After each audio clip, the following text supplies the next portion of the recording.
No, gracias. Me gustaría su opinión sobre el fallo. Bueno, en primer lugar le digo que comparto la apreciación suya en cuanto a que es un fallo que institucionalmente es saludable desde el punto de vista de la división de poderes en nuestro país, de la repercusión institucional que el fallo tiene y va a tener. Creo que de alguna manera era previsible una decisión en este sentido, porque yo mismo como presidente del Consejo de la Magistratura, cuando la ley fue sancionada y estaba a punto de entrar en vigencia, recibí numerosos llamados de parte de magistrados de todo el país, manifestándome preocupación por los aspectos que justamente la Corte acaba de declarar inconstitucional, y yo por escrito me hice eco de esos planteos y les manifesté a los jueces y juezas de todo el país la necesidad de defender esos aspectos de la ley que me parecía que no iban en línea con lo establecido expresamente por la Constitución Nacional en su artículo 114. Esto sin perjuicio de señalar que la iniciativa del Gobierno Nacional era una iniciativa positiva en el sentido de poder introducir mecanismos de participación popular en un órgano del Poder Judicial muy importante como es el Consejo de la Magistratura,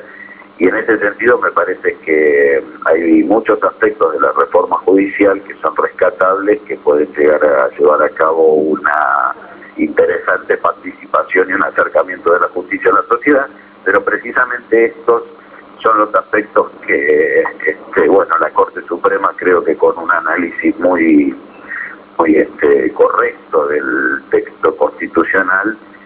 señala los límites que tiene nuestro país, una cuestión que no es solo coyuntural ni pasajera, sino que tiene que ver con el pacto social de los argentinos que viene de siglos ya. No, y además creo que la Corte no convalida algo que podía ocurrir, que este gobierno o cualquier otro gobierno ganando una elección se lleve puesto a los jueces que no le gusta, o a los jueces que pueden fallar de determinada manera que al gobierno no le guste. Este gobierno, o el que venga, o el que venga, o el que venga. Claro. Sí, la Corte establece muy claramente, creo que el fallo tiene muchos aspectos que es interesante ir analizando por separado a lo largo de los días que van pasando, porque es muy docente el fallo en cuanto explica cómo funciona la división de poderes en Argentina, en la Constitución Nacional, cuáles son los roles que tiene cada uno de los poderes políticos y de qué manera es necesario que se articulen para que se cumpla con el objetivo que tiene la Constitución, que es del contrapeso entre los distintos poderes, y que el Poder Judicial sea efectivamente una garantía para el derecho de todos los habitantes de la nación cuando requieran frente al abuso del poder, de cualquier poder político o de cualquier poder fáctico, como sabemos que existe en Argentina, ¿no? Mario, distintos funcionarios del gobierno, algunos de ellos pude consultar yo ayer, por ejemplo, Abal Medina, que es el jefe de gabinete de ministros, o el propio ministro de Justicia, Alac, decían que este fallo es una afrenta al pueblo y que vulnera la voluntad popular. ¿Usted qué piensa? No, yo creo que no hay que interpretarlo en ese sentido, sino como una señal institucional fuerte, muy contundente, muy clara, en algunos aspectos también le repito que es muy docente, y creo que hay que tratar de trascender un poco la efervescencia y la emocionalidad propia que genera el análisis meramente político, que por otro lado es lógico porque el despliegue que hubo en los últimos meses respecto de la necesidad de la reforma judicial y el calor del debate legislativo que se produjo, era lógico que sucedieran este tipo de cosas y este tipo de reacciones son lógicas, pero yo confío en que los funcionarios del gobierno nacional, a muchos de ellos conozco personalmente y con quienes he intercambiado opiniones sobre muchos aspectos, entiendan que esta es una señal institucional que es necesario respetar porque proviene justamente de la cabeza del poder del Estado, que está encargado de interpretar la Constitución,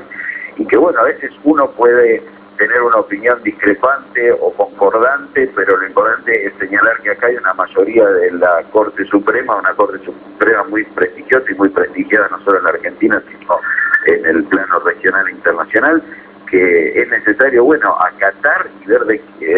todo el abanico de posibilidades legislativas cuáles son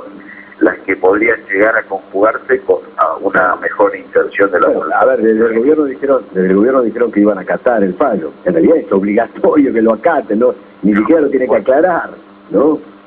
Claro, por supuesto, pero también a veces la actitud de hay actitudes y actitudes, ¿no? Es importante en este momento poder ver esto desde una actitud constructiva y también hacer una autocrítica a quienes la tengan y la tengamos que hacer respecto del funcionamiento actual del Consejo, porque en el voto de Zaffaroni se vierten, que es en disidencia, pero se vierten consideraciones muy interesantes acerca de la necesidad de que el Consejo de la Magistratura en su composición actual asuma un estado de ineficiencia que viene trayendo el Consejo en integraciones anteriores y en la actual misma. El año pasado fue testigo y protagonista de una situación que prácticamente se transforma en escandalosa. No había posibilidad de aprobar concursos por decisiones que fueron realmente a la luz del tiempo uno lo advierte como irracionales, porque hasta el día de hoy, después de 8 o 9 meses en los que no se pudieron aprobar los determinados concursos, que algunos consejeros consideran nulos, no hubo una sola presentación por escrito que planteara la nulidad de esos concursos. Entonces esto muestra a las claras de que a veces existen actitudes que son de entorpecimiento o en las cuales no se asume debidamente la responsabilidad que uno tiene que asumir para el cual fue elegido. Mario, le agradezco muchísimo haberme atendido, ¿eh? Mario Fera es el presidente del Consejo de la Magistratura de la Nación. Gracias, Mario, un abrazo. Gracias.